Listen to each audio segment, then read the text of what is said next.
Je précise avant de continuer que si votre seule manière d'acquérir des soutiens ou des militants ou des adeptes reste distribution d'argent, cette vidéo n'est pas faite pour vous. Mais si vous êtes convaincu que malgré le temps que ça mettra, malgré les personnes que ça peut vous faire perdre, l'argent doit être un dernier ressort et que la ressource la plus importante, c'est le partage de connaissances, cette vidéo est vraiment faite pour vous.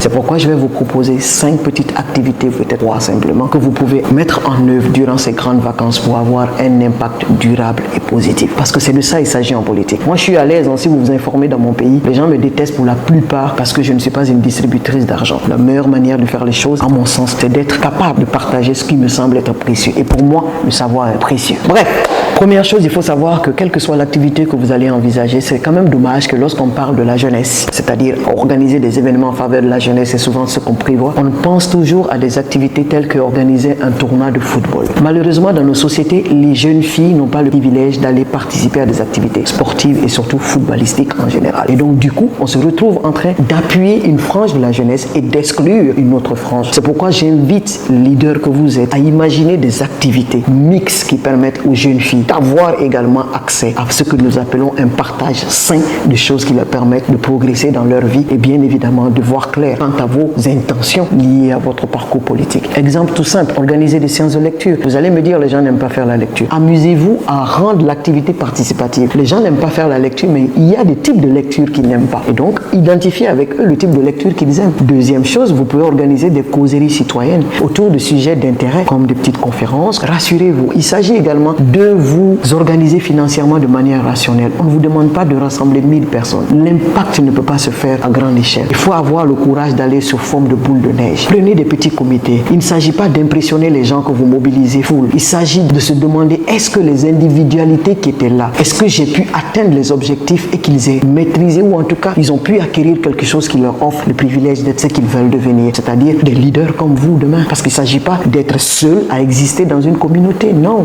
Et je pensais également de ce qu'on a réussi à faire pendant un temps dans le village de ma mère. Il y a un état dans Lola, une journée de jeu collectif où on a appris aux gens à développer des aptitudes en esprit d'équipe entre filles et garçons, mais particulièrement pour les enfants qu'on a mis à l'école. C'était pour inciter les parents qui refusaient que leurs filles aillent à l'école de se rendre compte qu'il y a des activités de ce type qui leur permettent aussi de s'épanouir. Mais sincèrement, il est temps de faire plus d'impact et arrêter de faire du saupoudrage. Tant où il faut rassembler 1000 personnes et tout.